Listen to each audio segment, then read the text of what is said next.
जे नाव येईल त्यासाठी सहकार्य करणार। अनौपचारिक गप्पांमध्ये शरद पवार यांची भूमिका। माझ्या राज्यसभेच्या निवडीच्या वेळेस मवियातील सर्व पक्षांनी मदत केल्याचाही उल्लेख।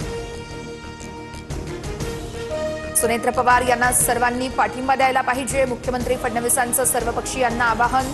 बारामती पोटनिवडणूक बिनविरोध झाल्यास महाराष्ट्राच्या राजकीय संस्कृतीला साजेसं असेल, मुख्यमंत्र्यांची प्रतिक्रिया।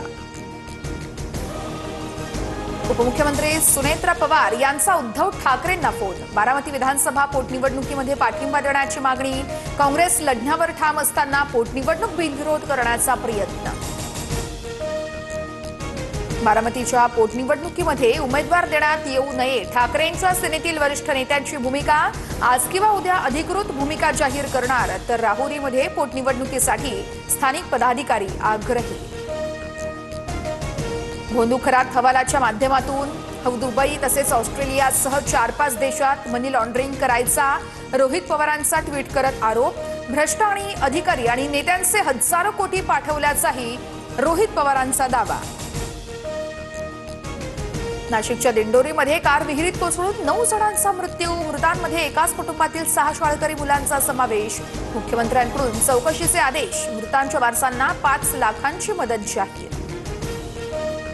पंढरपूरच्या नातेपुतेजवळ नीरा कालव्यामध्ये कार कोसळली। दुर्घटनेमध्ये 3 जणांचा मृत्यू। कार मुंबईवरून पोंडशिरसकडे जात असताना घडली दुर्घटना। गाडी चालक सुनील टिळेकर बचावले। पत्नी आणि सासू सासऱ्यांचा दुर्दैवी मृत्यू।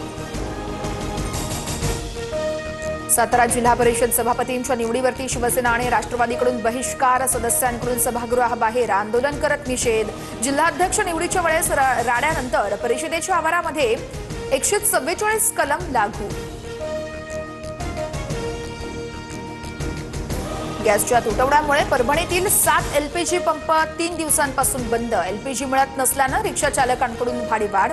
छत्रपती संभाजीनगरमध्ये एलपीजीचे दर 61 वरून 125 रुपये लिटरवर पोहोचले। अमेरिकेचे